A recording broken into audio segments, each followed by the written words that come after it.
bien, bonjour à tous et bienvenue pour ce 24e épisode de Miasme, le magazine d'information spirituelle, mystérieuse et étrange. J'ai oublié le mot actualité dedans, mais c'est pas grave. Allez, alors ce soir, on retrouve Solène qui a réussi à retrouver effectivement son Internet. Salut Solène, comment ça va? Ça va. Les problèmes d'information sont finis. Normalement, je suis là pour demain. Bon, tu es là pour demain. Ouais. Écoute, moi j'ai reçu des milliers de lettres de fans éplorés qui nous ont dit « Ah ben non, Antoine, tu nous as promis Solène pour cette année, et puis dès le deuxième épisode, elle n'est pas là, qu'est-ce qui se passe, etc. » Bon, voilà. En tout cas, Hervé t'a remplacé au pied levé et a fait l'émission avec nous. Donc, on le remercie. Puis Hervé, on le retrouvera en fin d'émission pour la chronique sur le film documentaire. Et puis, mais comme chaque semaine, pour commencer notre nouveau numéro, on va attaquer avec l'actualité ufologie qui est menée par main de maître par Sieur Silvano Trottas. Salut Silvano. Salut Antoine. Alors, cette semaine, encore du lourd sur ton groupe UAT? Ouf, cette semaine, c'était une semaine de folie sur UAT, mais comme plein de semaines sur UAT.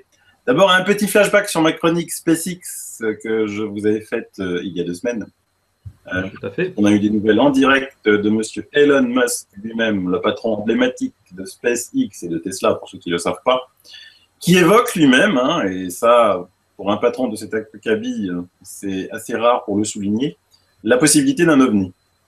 Et il rappelle dans plusieurs tweets qu'il est important de noter que ce qui est arrivé n'était qu'une opération de remplissage de routine. Les moteurs étaient éteints et il n'y avait aucune source de chaleur apparente.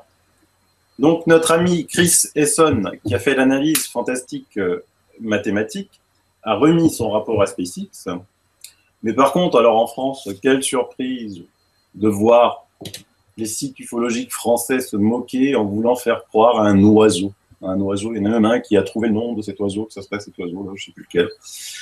Alors qu'avec une rigueur mathématique, un ingénieur démontre un objet volant à 2800 km/h avec une accélération radiale qui va entre 80 et 400 G, puisque ça a été affiné, et eux, ils rigolent sous le cap. Je me demande combien d'ufologues véritables il y a dans ce pays.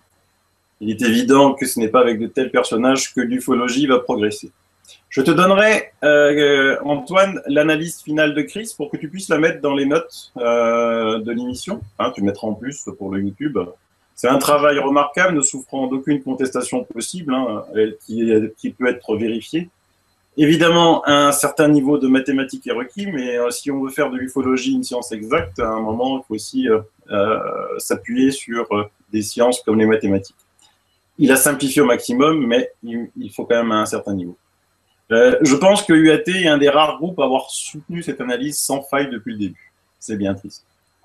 À part cela, la semaine sur UAT, il y a une multitude de publications, de discussions très enrichissantes, où il est très difficile de faire un choix pour moi cette semaine. J'étais peu présent sur le groupe et c'est incroyable tout ce qu'on peut échanger sur un groupe. Donc, il va me falloir le samedi, dimanche pour rattraper mon retard de la semaine. Mais j'ai quand même choisi un petit résumé rapide de 3 sujets qui ont dépassé les centaines d'échanges, pour pas dire des milliers. Le premier est celui du danger du channeling. Une particularité de UAT, c'est que vous ne trouverez sur la UAT aucun channel.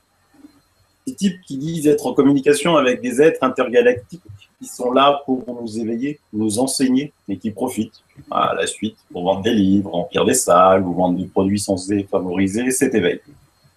Si on pouvait compter le nombre de personnes à travers le monde qui ont raconté cela, qui racontent encore cela, en se mettant en même temps à dénombrer les races d'extraterrestres qu'ils décrivent, je pense qu'on atteindrait un nombre impressionnant, car cela fait plus de 50 ans que cela dure. Par contre, attention, je ne dis pas que des personnes ne soient pas en contact avec certaines entités. Personnellement, j'ai la chance d'en connaître quelques-unes. Mais elles ont une caractéristique commune, c'est la discrétion et la modestie. Je sais aussi que c'est difficile de ne pas aller interviewer quelqu'un qui se met à écrire un livre ou faire une conférence sur un supposé contact.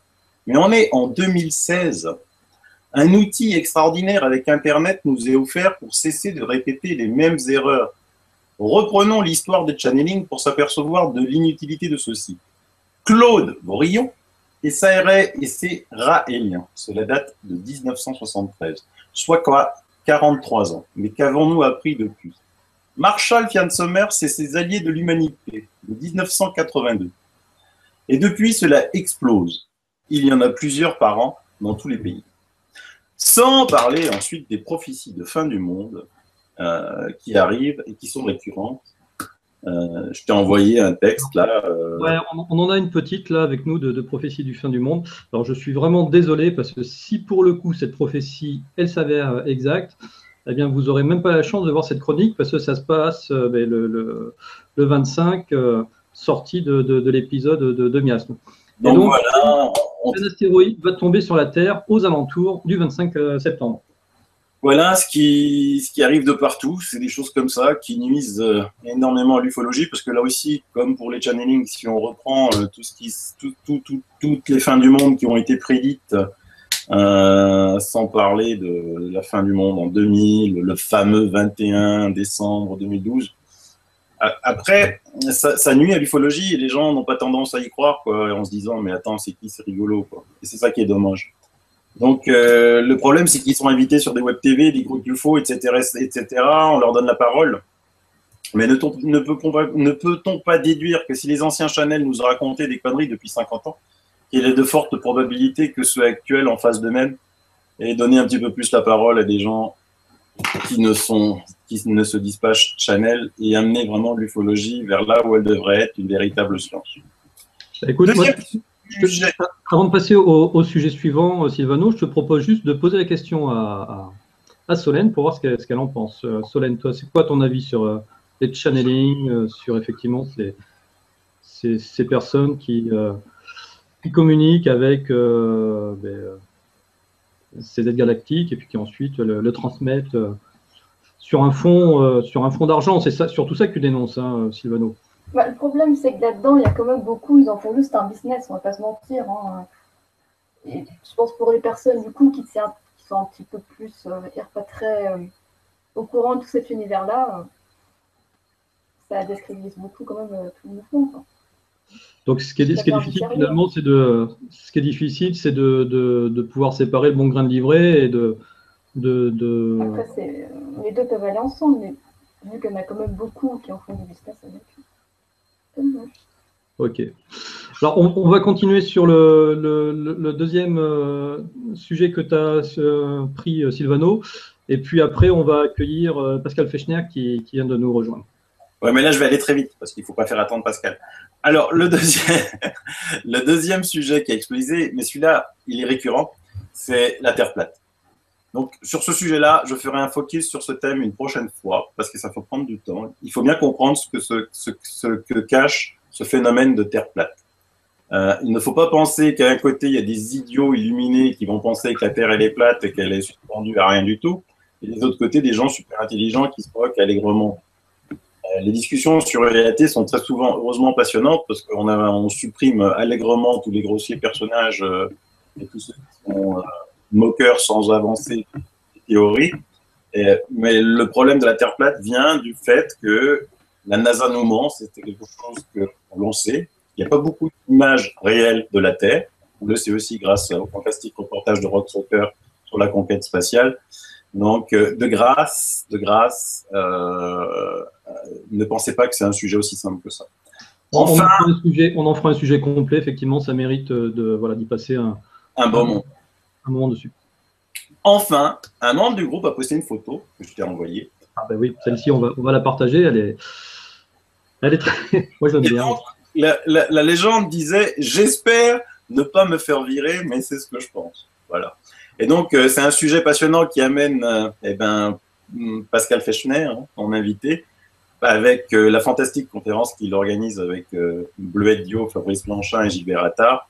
L'archéologie que l'on appelle interdite, mais que l'on devrait appeler la vraie archéologie, est passionnante, comme le sont l'analyse des vieux écrits du monde entier. Et c'est vraiment un sujet qui a une place particulière sur UAT.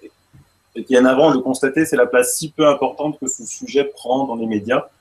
On est dans une vraie matrice formatée de A à Z dans presque tous les domaines. C'est pour cela que créer un événement comme Pascal le fait est extraordinaire. À nous maintenant de faire connaître les travaux de ces fantastiques chercheurs pour essayer d'atteindre le plus grand nombre. Voilà. Ok. Eh ben, merci Sylvano. En tout cas, j'espère que Pascal, il va pas trop mal prendre la transition où on voit effectivement un alien en train de prendre par derrière un primate. Hein. La transition, c'était surtout sur le fait du néo-évémérisme, c'est ça l'intervention alien dans la génétique humaine pour pouvoir créer l'homme que l'on est. Bonsoir Pascal, comment vas-tu? Bonsoir à tous. Bah, c'est vrai que ce dessin, c'est une bonne entrée en matière malgré tout, puisque lorsqu'on lit la Genèse, et Sylvano le sait, Mauro Biglino nous le rappelle, les anges ont trouvé les femmes belles, bonnes, ça dépend comment on le traduit. Donc effectivement, on va dire que des fois, une image vaut beaucoup de paroles, effectivement. Voilà. Alors, écoute Sylvano, on te remercie pour cette nouvelle chronique tout aussi savoureuse que les précédentes. Donc, comme tu l'as dit, on mettra sur le site miasme.com toutes les infos concernant SpaceX. Et puis, on se dit à la semaine prochaine pour une prochaine rubrique. À la semaine prochaine et bonne émission. Au revoir Solène, au revoir Pascal. Ciao Sylvano, à bientôt. À bientôt. Alors, Pascal, donc, comme l'a dit si bien Sylvano, moi, j'ai voulu t'inviter cette semaine parce que la semaine prochaine, tu organises pour moi l'un des événements majeurs de cette rentrée. C'est une journée table ronde avec, on va dire, les ponts de l'archéologie mystérieuse, le 1er octobre à Marseille. Ouais, effectivement, on a une belle affiche à Marseille. C'est vrai que Bleuette, Fabrice et Gilbert me font un beau cadeau, puisque c'est le premier événement live de ma nouvelle association, The Rob Charrois High School. Et là, honnêtement, je pense qu'on va proposer une soirée de très belle qualité à nos amis marseillais, mais pas que, puisque d'ores et déjà, nous avons une dizaine de Belges qui font le déplacement exprès pour venir voir Bleuette en conférence et pour pouvoir lui parler. Donc, moi, ça me fait très plaisir, mais en même temps, j'ai vraiment envie d'offrir un événement de qualité professionnelle aux personnes qui vont venir assister à cette conférence. Alors, avant qu'on s'étende un peu plus sur ta conférence, est-ce que tu peux nous expliquer en quoi consiste ton association, le Robert High School? Voilà, pour la petite histoire, moi j'ai commencé à faire du live, des événements live à Marseille à travers l'association Les Repas Ufologiques de Marseille. Et au final, c'est vrai que l'ufologie est importante, mais pour moi, elle n'est pas suffisante. J'avais besoin d'explorer aussi d'autres choses. Le paranormal, les états modifiés de conscience, les sorties de corps, les expériences de mort imminente. Et c'est vrai que j'ai eu besoin à un moment de sortir un petit peu de cette étiquette repas ufologique pour aller sur quelque chose d'un petit peu plus large, puisque The Rob Charrois High School, c'est l'association qui parle de sciences voilà, j'y arrive plus. L'association qui parle de littérature parascientifique sous toutes ses formes. Ok. Alors, excuse-moi, je te disais qu'on t'entendait plus, mais c'est moi qui avais éteint mon audio sans le faire exprès. D'accord. Et donc, du coup, finalement, ton asso, elle existe depuis combien de temps? Moins d'un an? Moins d'un an, puisqu'en fait, j'ai commencé par une page Facebook qui a un peu plus d'un an maintenant, et l'association a été créée en février. Concrètement, c'est suite à la venue de Patrice Pouillard à Marseille qui nous a permis d'avoir une salle de qualité professionnelle. Et là, je me suis dit que j'avais l'endroit que je souhaitais pour pouvoir vraiment organiser du très bon live et proposer des bonnes conditions aux participants, mais aussi aux conférenciers. D'accord. Et l'objectif à long terme, c'est combien de conférences par an? Écoute, après, tout dépend. On va voir comment ça se met en place. Pour l'instant, on est une petite équipe. On a des petits moyens. Donc, il faut savoir qu'il faut quand même louer la salle, faire venir les gens. Mais bon, dans l'idéal, un bel événement par trimestre, ce serait déjà un bon objectif pour les 2 premières années qui viennent. Bon, bah, écoute, c'est plutôt pas mal. Alors, je vais partager l'affiche de cet événement-là qui est magnifique. Alors, tu vas peut-être pouvoir nous dire qui est-ce qui l'a créé, cette affiche, parce que moi, je la trouve super belle. Effectivement, alors c'est Alex Esco qui a créé cette affiche. Alors, Alex Esco, vous avez peut-être vu certains de ses logos et de ses créations actuellement sur Facebook. Ça a été un plaisir de travailler avec Alex sur cette affiche, puisque Alex a eu la sensibilité de comprendre ce que je voulais, mais en même temps en apportant sa touche personnelle. Cette affiche a été faite dans des délais vraiment records, et je le remercie puisqu'il n'a pas fait que cette affiche, il a fait aussi le logo de The Robshire High School, et je t'admets que ce logo, moi j'en suis fou amoureux, je le trouve magnifique. Je vais m'en faire des mugs, des t-shirts, enfin voilà, c'est Alex Esco, vraiment, c'est, je pense, un des web graphistes à suivre et qui va probablement faire beaucoup parler de lui dans les mois qui viennent. D'accord, alors qui dit association dit membre. Est-ce que finalement cette association elle est ouverte à tout le monde? Est-ce que tu acceptes des membres? Aujourd'hui, on n'est pas parti sur un système de membres. Les gens viennent, payent le prix de la conférence, on veut des prix réduits. 10 € pour une conférence, c'est quand même tout à fait raisonnable. Maintenant, on va être clair, comme toute association, si des personnes veulent s'investir et s'investir financièrement pour qu'on puisse faire plus d'événements ou pouvoir inviter des conférenciers, pourquoi pas internationaux, c'est sûr qu'on sera ouvert à toute proposition, dans la mesure, bien sûr, où nous gardons notre liberté de pensée et de manœuvre quant aux invités que nous aimerions voir sur scène. C'est tout à fait normal. Alors, maintenant, si on revient au vif du sujet. Donc, samedi 1er octobre, 19h30, au théâtre Mazenot à Marseille, 88 rue d'Aubagne, pardon. Tu invites Bleuette Dillot, Fabrice Bianquin et Gilbert Attard. Tout à fait. Alors, Bleuette me fait un beau cadeau, puisque faut savoir que dès le départ, Bleuette était initialement la marraine de la page The Robshire High School lorsque je l'ai créée. C'est une page que j'avais créée à l'époque, je voulais parler que de livres. Je l'avais créée à l'époque à la sortie du livre de Stéphane Pribliski, Le Château des millions d'années. À l'époque, j'avais pas de page et je partageais un petit peu ce que je voyais, ce que je trouvais sur certaines pages. Et le fait est que c'est un livre écrit par un historien, puisque Pribliski est avant tout historien.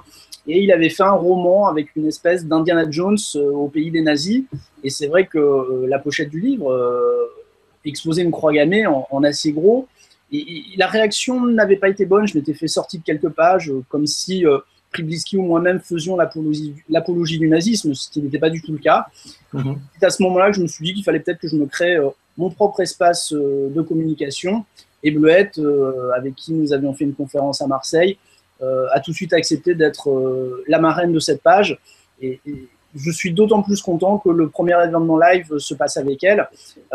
Bleuette est bien sûr la tête d'affiche de cette conférence, mais je trouvais intéressant aussi d'inviter Fabrice Bianquin suite à l'écriture de son livre Vimanas. Il faut savoir que ce livre est le seul livre en langue française qui ne parle que de Vimanas. Les Vimanas sont souvent abordés depuis Robert Charroux, mais sur des chapitres. Là, Fabrice a fait un travail vraiment de fond, de qualité. C'est un livre qu'il a mis une vingtaine d'années à écrire, et je trouvais que ça collait très bien avec les sujets qu'allait aborder Bleuette. Et surtout, en fin de conférence, nous aurons une table ronde dans laquelle Gilbert Attard, le président du CROPS, se joindra. Et j'ai cherché un sujet qui pourrait les fédérer tous les trois pour qu'il y ait vraiment un échange et une alchimie qui se crée. Et il m'a paru assez évident que les explosions nucléaires dans l'Antiquité étaient un sujet tout à fait fédérateur pour ces trois spécialistes. J'attends une table ronde de très bonne qualité, et surtout j'espère que les gens qui viendront ne viennent pas en cherchant des réponses, puisque le but c'est qu'ils repartent avec beaucoup plus de questions que lorsqu'ils sont arrivés.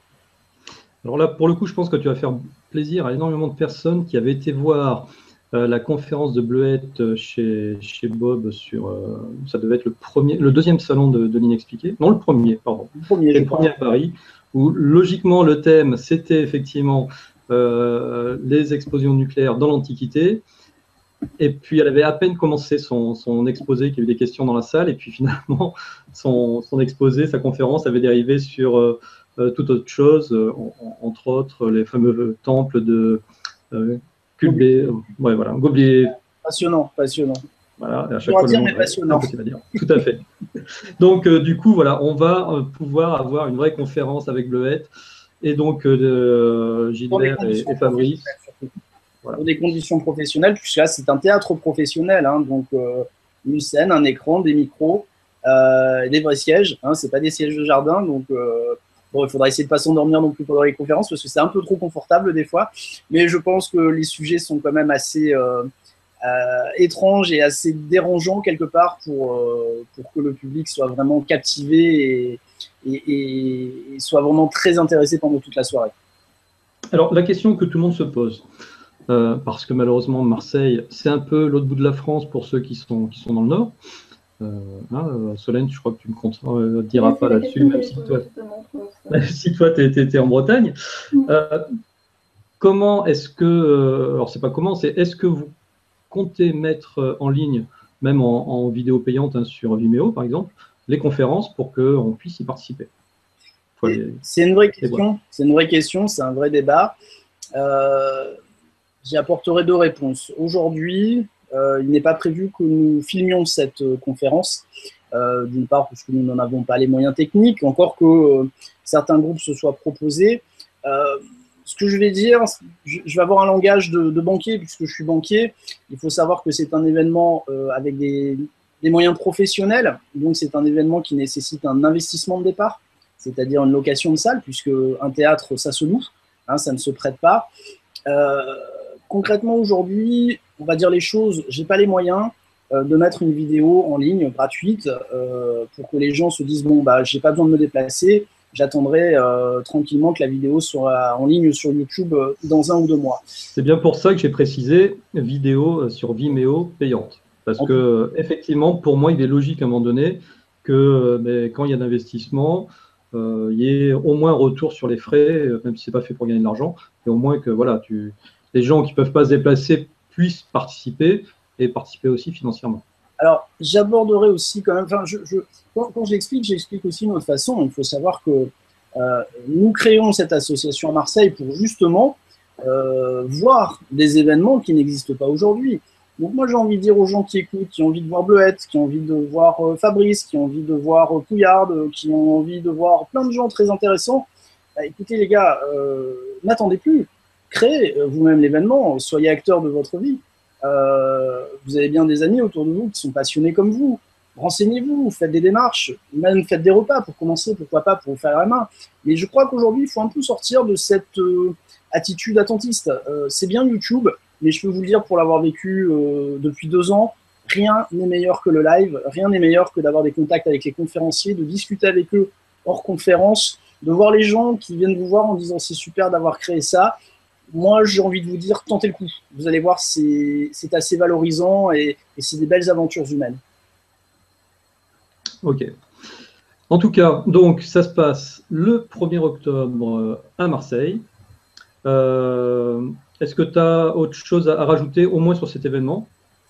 Écoute, on aura probablement des invités surprises. Pour l'instant, je les garde pour moi. Et bien sûr, ces invités seront sur scène avec Bleuette, avec Fabrice et avec Gilbert.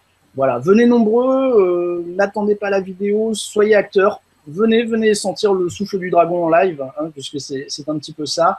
Venez à plusieurs, parce que c'est vrai que dans ces conférences, quand on sort de ces conférences et qu'on reprend la voiture avec des amis, c'est des moments passionnants de dire mais tu as vu ce qu'elle a dit à un moment, mais toi t'en penses quoi, voilà. Enfin, le but vraiment de ces conférences, c'est pas une fin en soi, c'est un début. Et vraiment le but, c'est de donner envie aux gens d'aller chercher un petit peu plus loin, de découvrir des choses et de se dire bah, quand je sors de là, je vais m'acheter tel bouquin, je vais aller voir sur YouTube telle notion parce que ça je connaissais pas et ça a l'air très intéressant quand même. Voilà, c'est vraiment le but, de créer le mouvement et de donner envie aux gens de chercher par eux-mêmes. Puisqu'encore une fois, attention, aucune vérité ne sera délivrée. À vous faire vos propres opinions. Hein. Ok. Alors, tu as aussi un autre événement qui va se passer bien à la date de diffusion de ce numéro de Miasme, hein, donc dimanche 25 septembre. Alors, c'est un événement un petit peu particulier parce que ce n'est pas l'événement initial qui était prévu. Hein, si je partage la page, c'est finalement la conférence HOP, la révélation des pyramides, expérience initiatique, mais avec Patrice Pouillard, alors qu'initialement prévu, c'était une conférence avec Jacques Grimaud. Tout à fait. Alors, soyons clairs, le fait d'accompagner Patrice dans cette aventure n'est pas une prise de position contre Jacques Grimaud. Jacques Grimaud est un chercheur que je respecte. Je crois qu'aujourd'hui, Il y a une mésentente entre deux. Je crois qu'il faut les laisser chacun travailler de leur côté. Le fait est, et là-dessus je vais être clair, que le cycle de conférences devait commencer cette semaine et les problèmes sont apparus la semaine dernière. Moi, en tant qu'organisateur et qui essaye de faire des choses professionnelles, je m'inquiétais un petit peu, à savoir, est-ce que les conférences allaient être maintenues, comment ça allait se passer, est-ce que les gens qui avaient payé allaient être remboursés, puisque concrètement, même si sur cet événement, si je ne suis que facilitateur et pas organisateur, chaque organisateur a quand même une responsabilité, puisque nous communiquons, nous sensibilisons. Si ça se passe bien, bah, c'est tant mieux pour nous, mais si ça se passe mal, il faut aussi qu'on assume notre part de responsabilité. Je vais être tout à fait honnête, je n'ai eu aucun message, aucun retour de Jacques. Par contre, Adrien, lui, a été très réactif et m'a demandé tout de suite, Pascal, qu'est-ce qu'on fait? Est-ce qu'on annule ou est-ce que Patrice vient? Moi, je t'admets que spontanément, j'ai dit, écoute, je pense que les gens seraient ravis de voir Patrice, non pas pour dire on est contre Jacques, on est pour Patrice, mais parce que Patrice, moi, je l'ai vu en conférence en début d'année, j'ai été étonné, agréablement étonné, c'est un merveilleux conférencier. Et là, concrètement, ce qu'il propose dans cette conférence, c'est pas expliquer le pourquoi du comment, enfin, par rapport au conflit qu'il y a actuellement, mais c'est vraiment de rentrer dans la genèse de la révélation des pyramides, comment il en est arrivé là, qu'est-ce qui l'a fait un petit peu tout abandonner quelque part pour se lancer dans cette aventure un petit peu folle. Et ça, moi, j'ai envie de l'entendre parce que je ne l'ai jamais entendu et je pense que ça va être un très beau moment de partage. Et voilà, j'attends beaucoup de cette conférence et je pense que les gens qui vont venir seront ravis d'être venus et d'avoir passé quelques heures avec Patrice. Voilà, bon, en tout cas, donc, ce qui est encourageant, c'est qu'effectivement, la tournée n'est pas annulée. Donc, tout simplement, Patrice a remplacé Jacques. Donc, je vais rappeler les dates. Hein. Donc, le 25 à Marseille, le 26 à Montpellier, le 27 à Toulouse, le 28 à Bordeaux, le 29 à Nantes. Et il va clôturer par le 30 à Rennes. Rennes, c'est pas très loin de chez toi, ça, Solène? Ouais, c'est bien, c'est partout. Je rajouterai juste une petite chose. À Marseille, il y a une petite spécificité. Comme c'est le dimanche, la conférence se déroulera l'après-midi, puisque ça permet peut-être à plus de monde de venir, pour les gens qui travaillent le lundi et autres. Voilà, hein, on la fera l'après-midi et pas le soir. D'accord, ce qui somme toute assez logique. Et toi, oui, donc Solène, du coup, est-ce que tu penses pouvoir y aller? Je ne sais pas du tout, mais je vais me renseigner parce que franchement, ça va être vraiment moyen d'être intéressant. Ouais. Et puis rencontrer Patrice Brouillard. En tout cas, voilà, si vous voulez plus de renseignements, vous cliquez sur miasme.com, la page agenda, et puis ça vous enverra directement sur le lien de vente de tickets organisé par Adrien Moisson, hein, donc le producteur. Écoute, moi aussi. Ok, bien, est-ce qu'on a fait le tour, Pascal, ou est-ce que tu as un prochain événement qui est déjà en préparation? Ah, il y en a à suivre, il y a beaucoup de choses. J'ai eu un contact hier très intéressant avec une sommité internationale, mais voilà, tout à fait, mais j'ai juré de garder le silence. Voilà, je vais très rapidement communiquer. Ce ne sera pas une conférence parce qu'on n'a pas le temps de la mettre en place, mais c'est quelqu'un qui m'est très cher, que j'aime beaucoup, et je suis ravi de le retrouver à Marseille et de pouvoir de nouveau discuter avec lui par rapport au nouveau livre qui va sortir. D'accord. Et restez connectés pour en savoir plus. Ok. Et tu ne gères pas du tout la page Facebook de ses amis, hein. C'est pas du tout. Non, ça.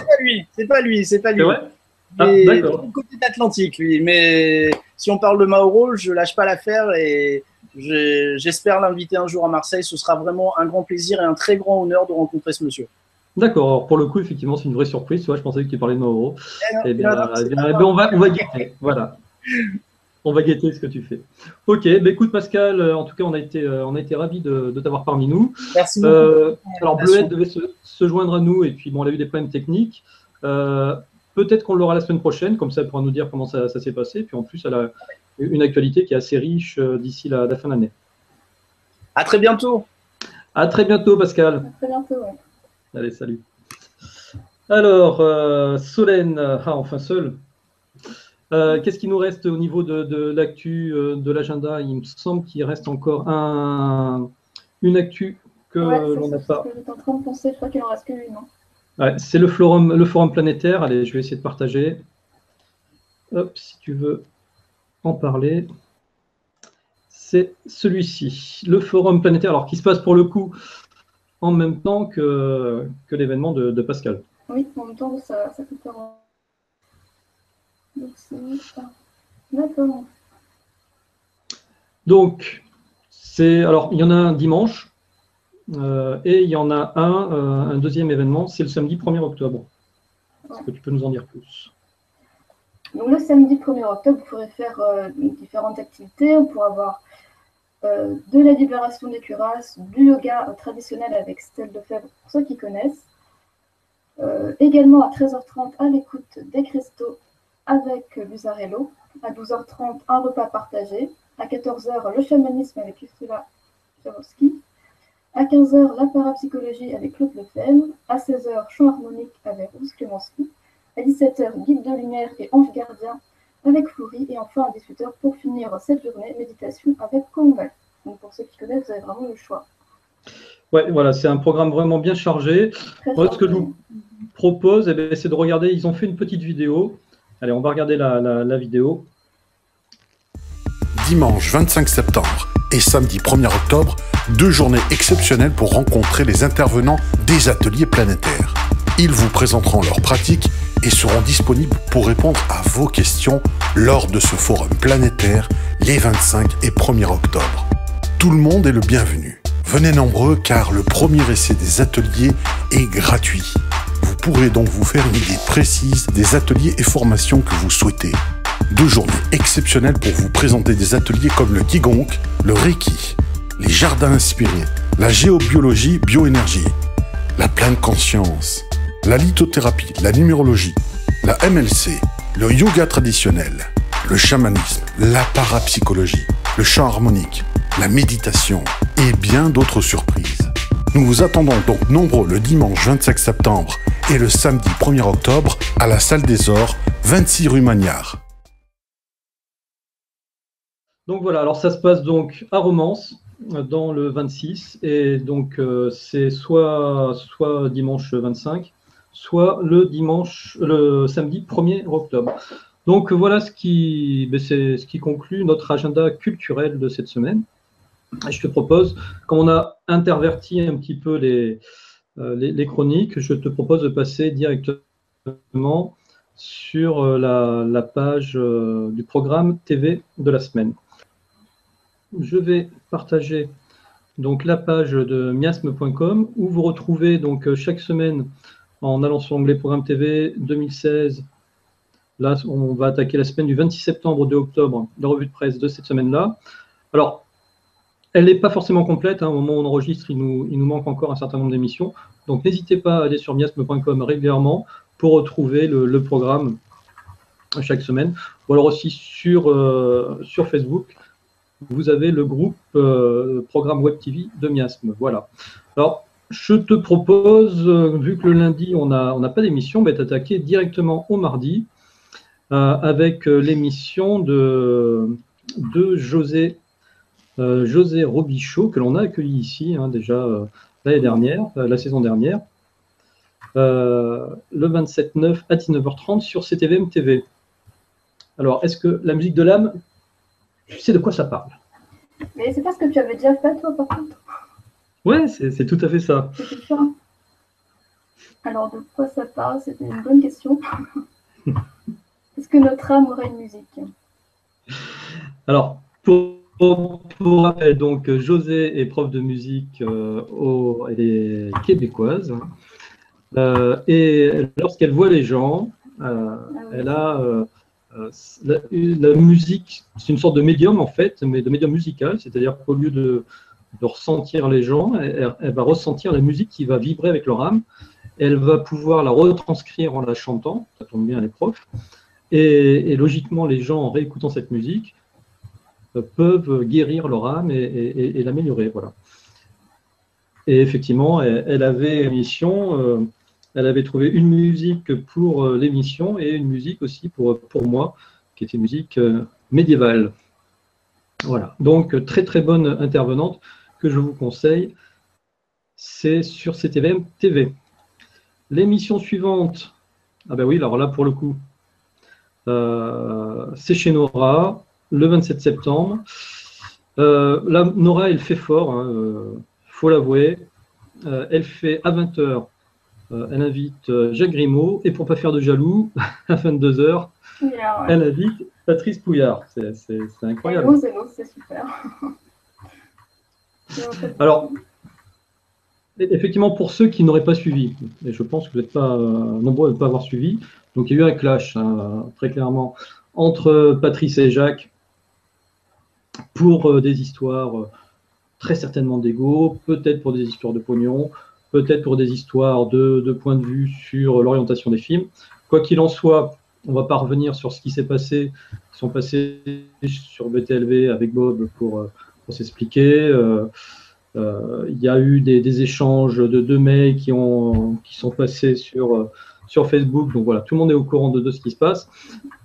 Vu là-dessus, je ne sais plus lequel d'ailleurs des personnes sur Facebook qui avaient proposé ça, et je suis tout à fait d'accord avec lui, c'est laissons-les faire chacun leur film. Oui, c'est ça. Ouais. Voilà, on comparera, on pourra juger sur pièce. On verra, après tout, on aura peut-être différents points de vue, du coup, ça peut être intéressant aussi, finalement. Et exactement, le fait d'avoir 2 points de vue différents, ça pourra, je pense, que enrichir effectivement la problématique. Et puis nous, on est contents, on a 2 pour le prix d'1. Oui, il n'y a pas à être soit pour l'un, soit pour l'autre. Il faut laisser faire, on verra ce qu'ils nous font. Voilà. Bon, en tout cas, pour le coup, Nora, comme elle ne veut pas faire de jaloux, eh bien, elle invite les deux. Ça me fait penser comme ces couples de divorcés, tu sais, qui ne doivent pas se croiser dans le couloir de l'avocat, donc on va en faire rentrer un par d'un côté et un de l'autre. Donc, à 20h, vous avez droit à Jacques Grimaud, la discipline de transmission des anciens bâtisseurs. Et à 22h, avec Patrice Pouillard, l'enquête continue, donc bien sûr, sur la révélation des pyramides. Alors, ce qui me fait juste un petit peu peur, c'est qu'il n'y a que Pouillard qui parle de continuer, là pour le coup, la révélation des pyramides. Bon, on verra bien. Alors, allez, je continue à repartager sur CTVM TV le mercredi. Oui, à 19h30 sur CTVM Planète et Écologie, d'autres terres vivantes avec Umberto Molinaro, que tout le monde connaît, je pense, maintenant. Voilà, je crois que Umberto, on n'a plus besoin de le présenter. C'est un invité récurrent de CTVM TV et chez Nora aussi. Oh là, après, j'ai peut-être pas bien classé, si, ou j'ai pas encore d'émission le jeudi, c'est pour ça. On passe directement à vendredi.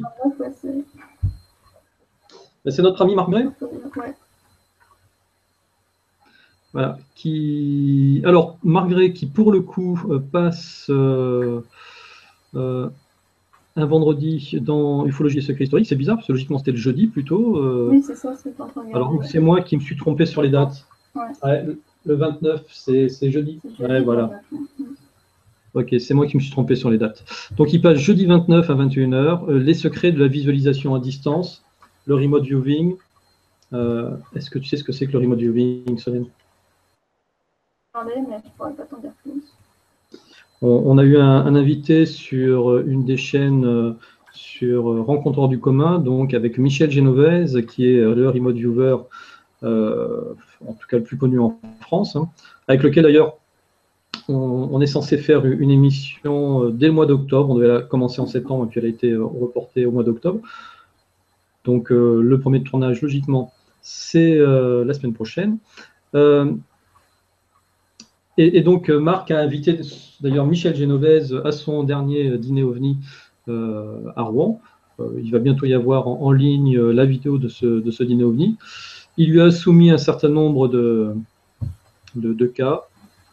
Et vraiment, ça a été une soirée très intéressante, très enrichissante, avec plein d'infos qu'on ne connaissait pas, même si on en avait qu'on connaissait déjà pas mal. Et sur des sujets assez différents, comme la sporade, comme une base, je crois que c'est en Amérique du Sud, qui serait complètement gérée par des aliens et qui serait en train d'assécher la Terre. Il y en a 6. Dès que Marc met en ligne sa conférence, je vous invite vraiment à regarder. Ça sur son site d'ailleurs, freedomufo.com. Voilà.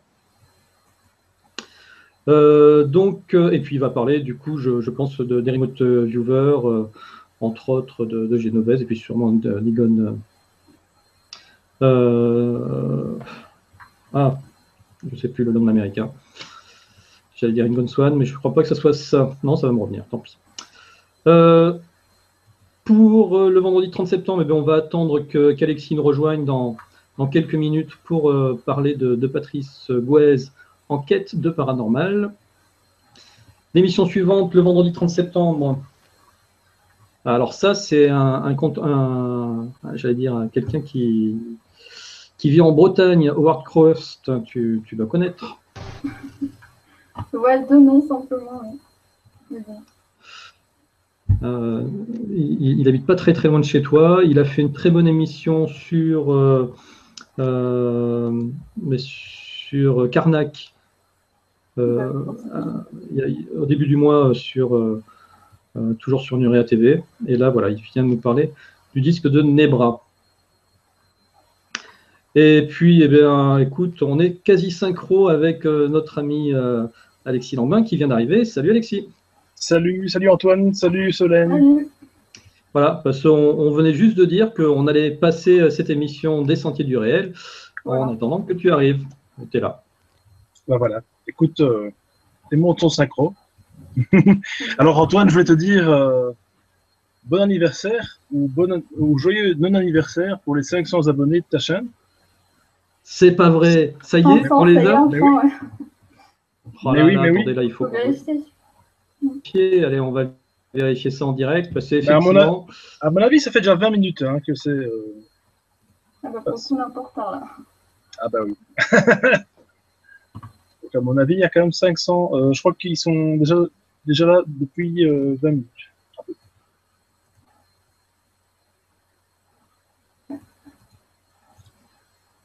Donc, félicitations. Effectivement, 500, c'est génial. Félicitations, vraiment. Pourvu que ça dure, comme on dit. Hein. Bon, mais écoute, on te remercie pour cette info, tu vois. On attendait. Voilà, champagne, allez, viens. Alors, écoute, je vais te laisser entre les mains expertes de Solène. Oui. Parce que comme on a déjà fait une première entretien ensemble, donc moi je te connais quasi par cœur. Donc voilà, on va te laisser découvrir par Solène. Ah bah super. Alors, tu peux nous parler un petit peu de l'actualité de ta chaîne? Oui. Alors, il y a beaucoup de choses, beaucoup de choses de prévues, beaucoup de vidéos de prévues, beaucoup d'interviews. D'ailleurs, Antoine, je pense qu'il l'a peut-être remarqué, j'étais avant les grandes vacances, avant juillet-août, donc en mode tous les 15 jours, une vidéo tous les 15 jours, parce qu'en fait, je voulais prendre un peu de recul, un peu avoir plus de temps pour moi et plus de temps, disons, pour préparer mes vidéos, ce qui est plus important quand même finalement, de préparer les interviews, parce qu'il faut quand même savoir quand même que le montage, tout ça, il n'y a que moi qui le fais, hein, donc voilà. Par contre, en fait, voilà, ça se présente comme ça, c'est qu'il y a beaucoup d'invités, il y a beaucoup de choses qui se débloquent. Alors je me suis dit, pourquoi pas revenir au mode toute une vidéo par semaine, et apparemment c'est bien parti pour jusqu'à la fin de l'année, parce que il y a vraiment beaucoup d'invités prévus, et en fait, franchement, je crois que je vais devoir bientôt clôturer les nouvelles interviews, parce que voilà. Ce que je fais maintenant, c'est que je prends vraiment, je le disais justement à Marc Gray, donc je prends vraiment de l'avance maintenant, parce qu'avant c'était quand même toujours un peu. D'ailleurs, Antoine l'a remarqué aussi. Je n'annonçais d'ailleurs très rarement une vidéo 2 semaines à l'avance, pour ne pas dire jamais, parce que c'était un petit peu au jour le jour, quoi. Donc, je ne sais pas quand les imprévus peuvent arriver. Donc, effectivement, je préférais ne pas en dire trop. Maintenant, effectivement, comme il y a beaucoup d'émissions prévues, je me suis permis ce luxe de prendre de l'avance. Et ça fait du bien. D'accord. Et est-ce qu'il y a des sujets en particulier que tu voudrais aborder, peut-être que tu n'as pas encore fait sur ta chaîne? Oui, s'il y avait que un sujet ou deux sujets, il y en a plein. disons que vous l'aurez remarqué, j'aborde pas la religion, Oui, et j'aborde pas le politique. Alors, certains m'ont chipoté, vont dire oui, mais dans certaines interviews, il y a un peu de religion. Bah, oui, fatalement, on parle un peu d'ésotérisme. De temps en temps, on est un petit peu amené à. Voilà. Et de la religion et de la politique, par contre, c'est pareil. On en vient un petit peu parfois à parler de politique ci et là, mais pas de manière significative. Et voilà quoi. Donc, je prendrai jamais, effectivement, ou plus jamais en tout cas, quelqu'un qui vient me parler de sa religion, des grandes religions en tout cas, et encore moins quelqu'un de politique qui me parle de son parti, ça m'intéresse pas trop. Il y a d'autres gens qui le font très bien à ma place. Ouais, je suis d'accord avec toi parce que la chaîne elle est super donc. Ah bah, c'est gentil. Alors par contre effectivement ça manque un peu de féminité. On m'a pas encore trop reproché ça. C'est assez étonnant, mais je me le reproche à moi-même. Donc voilà. Et je m'en rends compte. Donc je vais essayer de justement donc de contrer tout ça. Et normalement il y a des invités féminines qui sont prévues justement pour cette fin d'année pour un peu rattraper les retards. Voilà. D'accord, très bien. Donc à vos candidatures, quoi, sans ça. D'accord, super, merci. De rien, merci à toi. Alors moi, il y a un sujet quand même que j'aimerais que tu retraites, parce qu'il y a bien longtemps que tu ne l'as pas fait. C'est le sujet des orbes. Ah mon Dieu. Ce fameux. Attention, je n'ai jamais abandonné ce thème. Je donne des conférences de temps en temps. D'ailleurs, il y a une conférence qui est prévue à Metteren. Je ne sais pas comment vous le dites en France. C'est au nord de la France. Hein. Et je le dis à la belge parce que bon, ça sonne belge. D'ailleurs, c'est dans la Flandre française, si j'ai bien compris. C'est Metteren, donc c'est au nord de la France. Moi, je dis Mitterrand, mais ça ne doit pas être ça. non. C'est Metteren, M-E-T-T-E-R-E-N. Enfin bon. Donc voilà, je vais bientôt faire une conférence sur les orbes au mois de novembre. C'est un petit comité. Si j'ai des news, de toute façon, je vous en parlerai. Et c'est vrai que c'est un sujet qui, de toute façon, avec l'hiver qui arrive de nouveau très très vite, en tout cas les journées qui raccourcissent, c'est beaucoup plus facile de faire des photos d'orbes effectivement en soirée, parce que effectivement des petites boules de lumière sur un fond noir, c'est plus sympa, c'est plus facile à repérer, même si on sait qu'il y a de l'humidité, des gouttes, des poussières, etc. Ça, on changera jamais le discours. Et de toute façon, c'est vrai, je le dis, hein, il y a effectivement beaucoup d'humidité, beaucoup de poussière autour de nous. Donc, on n'est pas à l'abri des faux orbes, je vais dire, créés par l'appareil, quoi. Là où ça devient intéressant, c'est de nouveau, comme je dis souvent, c'est quand vous faites des expériences du type, voilà, vous prenez par exemple un parfait sceptique et vous prenez quelqu'un qui, j'aime pas le mot croire, enfin qui en tout cas est dans la branche, quoi, un petit peu ésotérique, paranormal, etc. Il y a deux règles différentes. Vous allez me dire, c'est un peu chinois, mais en général, le sceptique, effectivement, il va normalement pas capter d'orbe, pas directement en tout cas.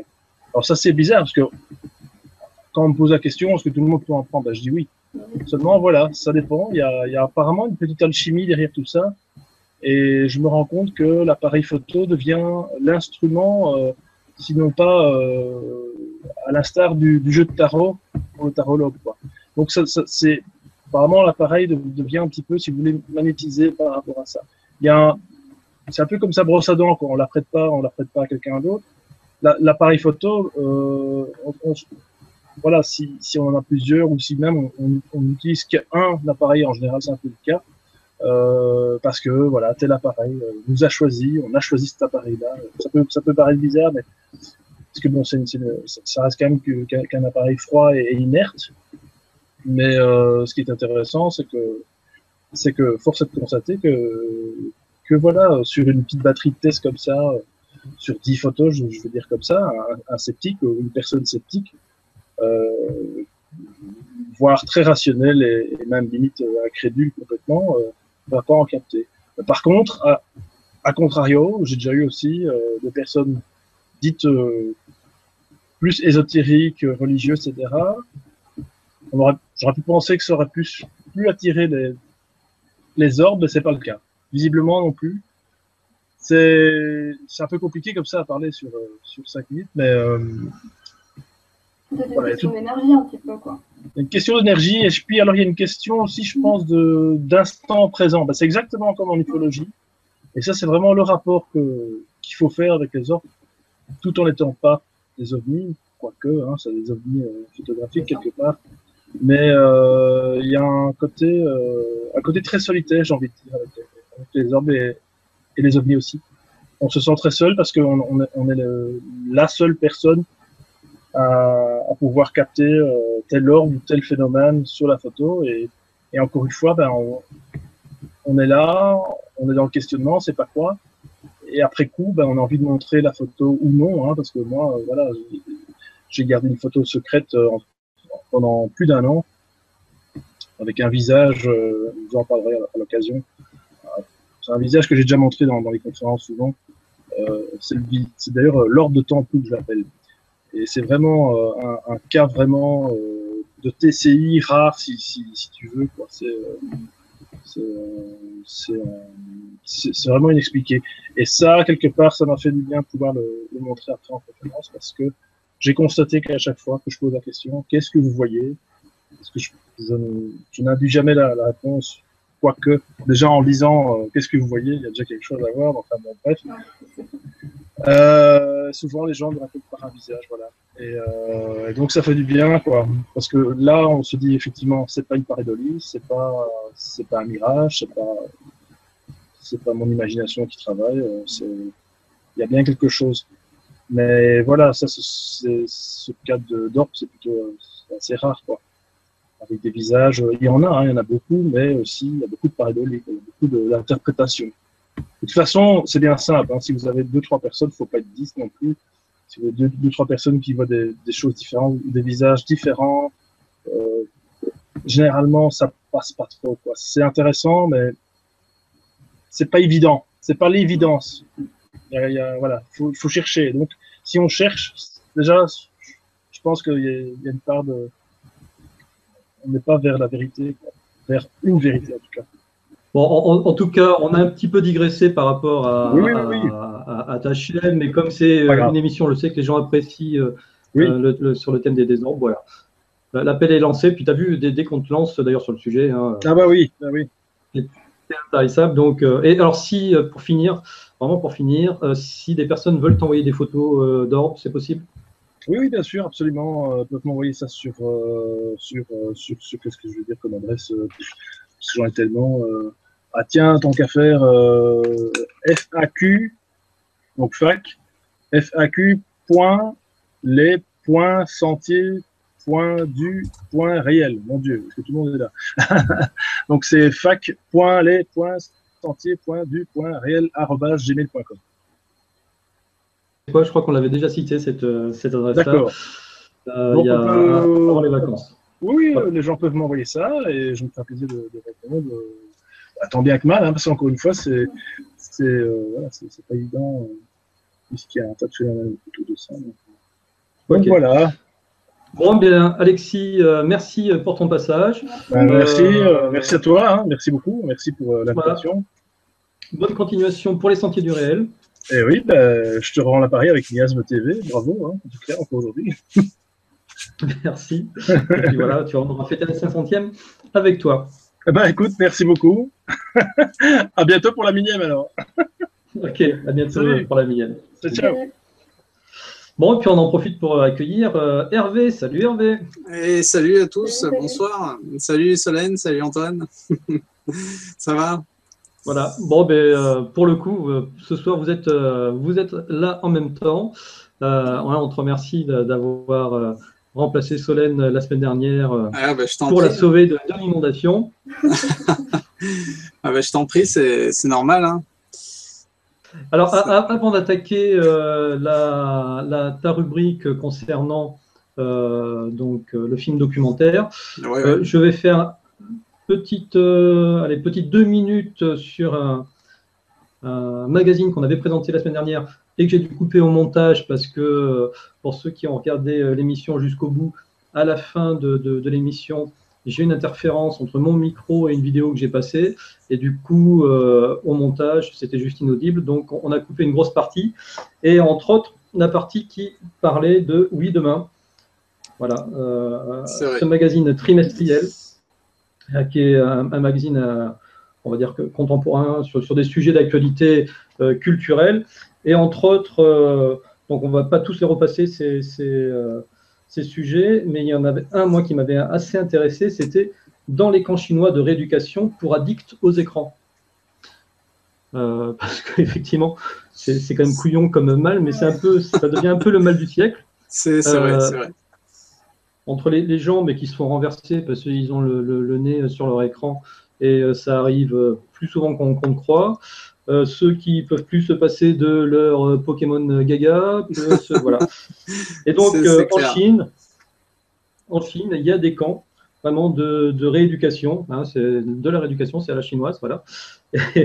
Et vous sortez de ce camp-là, vous n'avez plus du tout envie de tapoter sur votre smartphone, ni mais malheureusement de nous regarder, parce que vous faites une secret, hein, par contre. Pardon. Savoir leur petit secret, tu vois, de sevrage. Leur petit secret pour ça. De sevrage. Écoute, je te passerai l'article et puis tu verras, mais je ne suis pas sûr que la méthode te plaise. Ouais, voilà. Donc, la revue, c'est Oui Demain, une revue pour changer d'époque. C'est un trimestriel. Donc là, c'était le numéro de septembre, le numéro 15. Voilà. Okay. Eh bien, écoute, Hervé, pour finir ce numéro 24 de Miasme, eh bien, on va attaquer le film documentaire. Le film documentaire, oui. Donc voilà, aujourd'hui, on va parler d'un film documentaire qui va sortir le 28 septembre. Donc il s'appelle Fuoco a Mare et Par-delà Lampedusa. Alors c'est assez spécial. C'est assez spécial. J'ai hâte de le voir celui-là parce que le réalisateur qui s'appelle Gianfranco Rossi, italien donc, a voulu se pencher en fait, pas forcément ce qui se passe toujours sur l'île, mais sur la vie de l'île en fait. Donc c'est assez intéressant parce que, donc, je rappelle pour ceux qui se posent des questions, mais Lampedusa c'est quoi? Donc Lampedusa c'est une île qui se trouve donc entre la Sicile, la Tunisie et la Libye, qui est on va dire carrément une porte vers l'immigration qui se passe tout au long de l'année. Et donc le réalisateur Gianfranco a voulu se pencher pas seulement sur ce que les médias nous montrent, mais sur on va dire sur les gens qui vivent sur l'île. Donc c'est très intéressant. Voilà, il faut savoir que alors Gianfranco il est pas tellement connu hein, comme réalisateur. Il a fait 2-3 films pour le moment. Il va en produire 2 autres. Et il a quand même produit un film qui s'appelle Sacro Gras, il ressemble un peu à celui-là, à Fuoco a Mare, parce que ça ressemble. En fait, dans le film Sacro Gras, il parle de ce qui se passe autour de Rome, c'est-à-dire les gens qui travaillent dans Rome et autour de Rome. Donc c'est assez sympa, ce réalisateur, il se penche toujours sur ce qui est à l'extérieur en fait. Il donne toujours une autre vision de ce que nous on peut voir par rapport aux médias, quoi, vis-à-vis des médias. Donc c'est très sympa. Hervé, moi ce que je te propose, c'est qu'on regarde la bande-annonce et bien puis sûr, on continue à en parler. Bien sûr.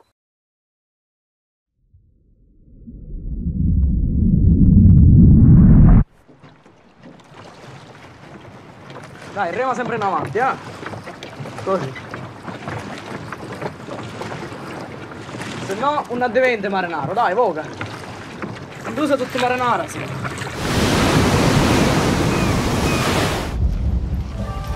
Buona domenica ed eccoci anche oggi ritrovati al quotidiano spazio dedicato all'informazione. Sul barcone che è naufragato vi erano imbarcate 250 persone e fino ad ora sono stati recuperati 34 corpi, mentre i soccorritori hanno strappato dal mare 206 naufraghi. This is my testimony. We could no longer stay in Nigeria. Many were dying. Most were bombed. The sea is not a place to pass by. The sea is not a road. Oh, but today we are alive.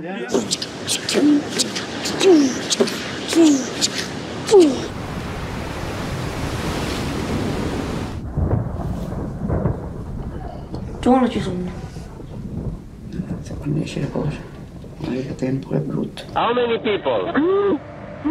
150. Your position. Please, we beg you, please, your position. In the name of God. Your position.